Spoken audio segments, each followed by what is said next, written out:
Lagi nyari tablet 2 jutaan? Kalian berada di tempat yang tepat.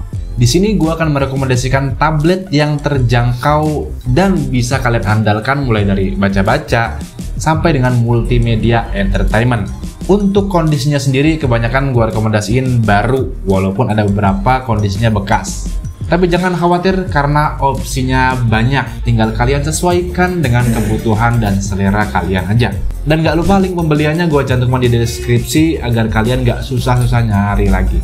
Ini dia tablet-tablet 2 jutaan yang bisa kalian beli dengan harga 2 jutaan. Yang pertama ada Nokia T21. Dirilis oleh merek HP legendaris Nokia, tampaknya terlihat menjanjikan ya. Dia sudah dibekali dengan chipset Unisoc Tiger T612 12 nm dan layar yang lumayan oke di 1200 x 2000 pixel. Dengan gua memasukkan Nokia T21, maka gua tidak memasukkan T20 karena emang udah diteruskan dengan tablet ini. Keunggulan dari Nokia T21 antara lain layarnya yang mantap ya, 2K bisa dibilang, baterainya yang badak besar, 8200 mAh dengan charger 18 watt ya, lumayan oke. Dan juga bisa di-upgrade SD card. Untuk kelemahannya sendiri ya sebenarnya nggak banyak kelemahannya, cuma di sini gua masukkan Unisoc Tiger T612 yang ya sebenarnya nggak powerful amat. Nah, Nokia T21 bisa kalian dapatkan di harga 2,6 jutaan aja baru. Next, selanjutnya ada tablet Samsung Tab A8 2022 yang dirilis pada tahun 2021 Desember akhir. Spesifikasinya sama, menggunakan Unisoc Tiger 618 dengan layar 10,5 inci. Nah, sebenarnya kalau kita lihat dari spesifikasi nggak ada hal-hal yang begitu spesial dari tablet ini. Tapi di sini gue akan menyebutkan keunggulannya, yang mana dia bisa upgrade SD card, jelas itu adalah keunggulan, dan layarnya yang mantap ya, 2K 1200 x 1920 dengan aspek ratio 16:10. Tetapi di sini ada hal yang perlu diperhatikan, di mana RAM-nya cuma dibekali 3 GB aja dan internalnya itu sempit 32 GB untuk harga 2 jutaan ya. Untuk harganya sendiri bisa kalian dapatkan di 2,7 jutaan baru. Selanjutnya iPad 6 9.7 2018. Dirilis pada tahun 2018. Dari berbagai hal, iPad 6 2018 udah sangat banyak sekali improvement dari sebelumnya, sehingga membuat gua nggak punya alasan untuk memasukkan iPad sebelumnya, katakanlah iPad 5 2017, karena ketertinggalannya. Meskipun udah rilis beberapa tahun lalu, iPad 6 ini masih bisa menjanjikan dan bisa dijadikan opsi tablet kalian karena beberapa keunggulannya. Yang mana ya jelas ekosistem Apple bagi kalian yang udah menggunakan iPad atau Mac atau iPhone ini sangat membantu sekali. Selanjutnya prosesornya menggunakan A10 yang lumayan mantap, masih bagus, masih bisa dipertimbangkan dengan support Apple Pencil juga, jadi kalian bisa beli pad. Tetapi di sini ada beberapa hal yang perlu diperhatikan, di mana RAM-nya ya tipikal Apple dibekali hanya dengan 2 GB RAM dan internal 32 GB saja, dan tidak dibekali SD card untuk upgrade storage dalamnya.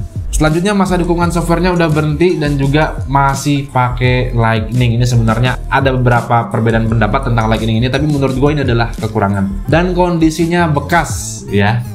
Dimana kalian bisa dapatkan iPad 6 2018 ini di harga 2,6 juta, kondisinya bekas. Next ada Huawei MatePad SE, dirilis pada 2022 menggunakan Kirin 710A dan layarnya juga oke, 1200 x 1920 pixel.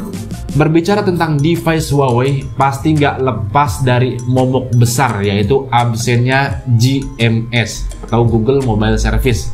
Tapi terlepas dari itu, emang nggak dipungkiri kalau Huawei selalu mengeluarkan produk-produk yang bisa diandalkan dan di atas rata-rata di harganya, mulai dari jeluan dan build quality-nya. Nah, keunggulan dari Huawei ini jelas prosesornya mantap ya, Kirin 710A, dan layarnya oke, tetapi ada beberapa hal yang perlu diperhatikan, dimana di sini dia nggak ada GMS atau Google, dan baterainya nggak gede-gede amat, 5100 mAh, dan chargernya dibekali 10 watt saja, yang mana itu akan membuat waktu chargingnya lebih lama.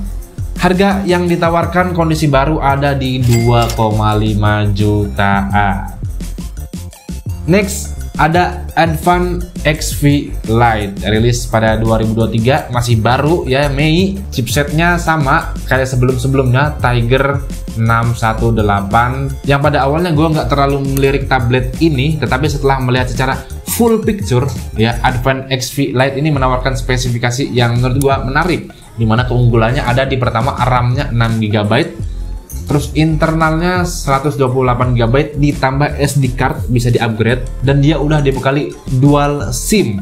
Mantap banget, dan terdaftar di IMEI. Tetapi di sini ada beberapa hal yang perlu diperhatikan kekurangannya, di mana tipikal Advan after sales-nya emang banyak cerita-cerita ya kurang puas aja, dan juga chargernya yang hanya dibekali 10 watt, yang mana ini akan membuat waktu chargingnya lebih lama. Di lain itu, harga yang ditawarkan sangat menarik, di mana kalian bisa mendapatkan tablet Advan XV Lite ini di harga 2 juta pas.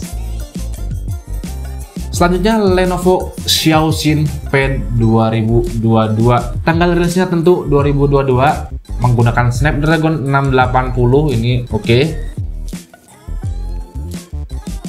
Keunggulan dari Lenovo Xiaoxin ini adalah ya pertama Snapdragon ya, walaupun sebenarnya nggak begitu wah banget, tapi Snapdragon itu supportnya lebih luas ya, kalau kalian pakai emulator apa segala macam lebih enak.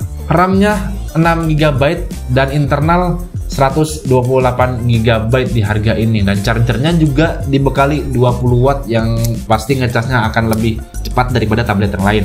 Tetapi kelemahannya dia masuk ke Indonesia tidak resmi, jadi garansinya itu bukan garansi resmi gitu kali bahasanya ya. Tetapi di selain itu, kalian bisa mendapatkan tablet Xiaoxin Pad 2022 ini di harga 2,8 jutaan baru. Next, selanjutnya ada Realme Pad Mini, tablet yang kemarin emang heboh sekali saat perilisannya, karena emang dia ini tablet kecil yang banyak ditunggu-tunggu orang, dan akhirnya ada suatu produk tablet kecil yang bisa memenuhi kebutuhan orang, dimana layarnya itu 8,7 inci, dan juga dia sudah sangat secara spesifikasi sudah sangat oke, Unisoc Tiger T616. Keunggulannya jelas dia compact, enak di mana-mana, well rounded secara spesifikasi, tetapi kelemahannya emang di resolusi layarnya yang sebenarnya cukup, cuma ya tetap aja dibilang resolusinya rendah, emang rendah. Harganya sendiri bervariasi tergantung dari storage yang kalian pesan dan RAM-nya, dimana kalian bisa mendapatkan 2 juta untuk varian 332 dan 464 di 2,8 jutaan, dan 2,8 juta itu 464 dan pakai SIM card ya. Next, selanjutnya iPad mini 4 ya, walaupun ini udah lama banget ya, 2015 dirilis, tapi tetap bisa masuk ke list ini karena bisa kalian dapatkan di harga 2 jutaan, kondisinya bekas. Menggunakan chipset A8, layarnya 7,9 inci IPS dengan RAM 2 GB dan internal 32 GB. Keunggulannya dia jelas Apple Ecosystem, kita udah jelaskan sebelumnya. Tetapi ada beberapa hal yang perlu diperhatikan, dimana kelemahannya itu terlalu tua, ya udah lama banget. Dukungan softwarenya udah nggak ada.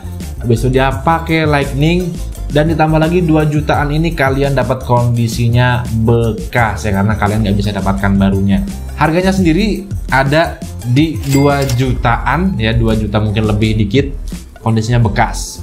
Nah, dari semua list, semua tablet memiliki keunggulan dan kekurangannya masing-masing. Kalau emang mencari tablet dengan harga murah, mau nggak mau emang harus ada hal-hal yang dikorbankan. Oleh karena itu, pilihlah tablet sesuai dengan kebutuhan kalian. Contohnya kalau kalian ingin tablet mini, kalian bisa ambil Xiaomi Pad Mini, atau mungkin kalian emang pengen milih RAM yang luas atau besar dan murah, kalian bisa ambil Advan dan sebagainya.